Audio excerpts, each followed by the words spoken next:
നമ്മളിന്ന് ചെയ്യാൻ പോകുന്നത് ഒരു വൈകുന്നേര പലഹാരം കേട്ടോ. നമ്മൾ ആദ്യകാലം എപ്പോഴും ഉണ്ടാക്കും വാഴയില അട, അതുപോലെ ഒരു ഐറ്റമാണ് ഇത്. നമ്മൾ ശർക്കരയും തേങ്ങയും അരിപ്പൊടി ഉപയോഗിച്ചുള്ള ഒരു സംഭവമാണ്. പെട്ടെന്ന് ചെയ്ത് തീർക്കാം. അതായത് വാഴയില ഉണ്ട എന്നൊക്കെ പറയാം. അപ്പോൾ നമ്മൾ ചെയ്യേണ്ടത് അരിപ്പൊടി ഒരു 2 കപ്പ് ഞാൻ എടുത്തിട്ടുള്ളത്. അപ്പോൾ ഒരു കുറച്ച് ചൂടുവെള്ളം ഉണ്ടാക്കിയെടുക്കുക. ഒരു മീഡിയം സൈസ് ചൂട് മതി. ഇതിലോട്ട് നുള്ളുപ്പിട്ടൊന്ന് ഒരു സ്പൂൺ വെച്ചൊന്ന് ഇളക്കി കൊടുക്കുക. അത് നമ്മൾ ഒന്ന് പതുക്കെ ഒന്ന് കുഴച്ചെടുത്തതിന് ശേഷം വെള്ളം ലൂസായി പോവാതെ ഒന്ന് കുഴച്ചെടുക്കുക. പിന്നെ നമ്മൾ ചെയ്യേണ്ടത് ശർക്കരയും തേങ്ങയും റെഡിയാക്കി എടുത്ത് വെക്കുക.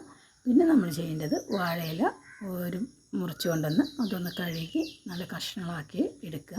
അതൊന്ന് കോണാകൃതിയിൽ മടക്കിയെടുക്കുക. അതൊന്ന് നിവർന്ന് പോവാതിരിക്കാൻ നമുക്ക് എന്തെങ്കിലും വെച്ചൊന്ന് അങ്ങനെ പച്ചയിറക്കുക എന്തെങ്കിലുമൊക്കെ വെച്ചൊന്ന് നമുക്ക് ഒന്ന് കുത്തി കൊടുക്കാം കേട്ടോ.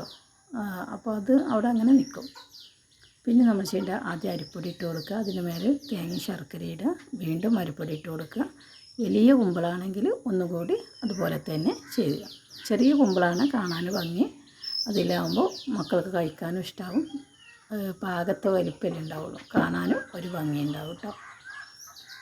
പിന്നെ ചെയ്യേണ്ടത് നമ്മൾ നല്ലൊരു ഇഡ്ഡലി തട്ടോ അതൊക്കെ ഉള്ള അതുപോലെയുള്ളൊരു സംഭവത്തിൽ അത് ഇങ്ങനെ ഇറക്കി വെക്കുക. ആവിക്കൊന്ന് വേവിച്ചെടുക്കുക.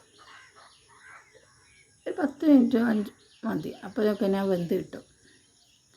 അപ്പോൾ എത്ര പെട്ടെന്ന് ചെയ്ത് തീർക്കാൻ പറ്റിയ സംഭവമാണ് കേട്ടോ. നമുക്ക് കുട്ടികൾ സ്കൂളിൽ വരുമ്പോൾ അല്ലെങ്കിൽ ഇപ്പോൾ അവർക്ക് സ്കൂളിലെത്തുമ്പോൾ ഇങ്ങനെ കളിച്ചെടുക്കുന്ന സമയത്തൊക്കെ വൈകുന്നേരം ഏതൊരാൾക്കും കഴിക്കാൻ പറ്റിയ സംഭവമാണ്. നല്ല അടിപൊളി ടേസ്റ്റാണ്. നമ്മളെ വാഴേൻ്റെയൊക്കെ ഒരു ഇതിങ്ങനെ കിട്ടുമ്പോൾ തന്നെ കാണാൻ തന്നെ ഒരു ഭംഗിയാണ് കേട്ടോ.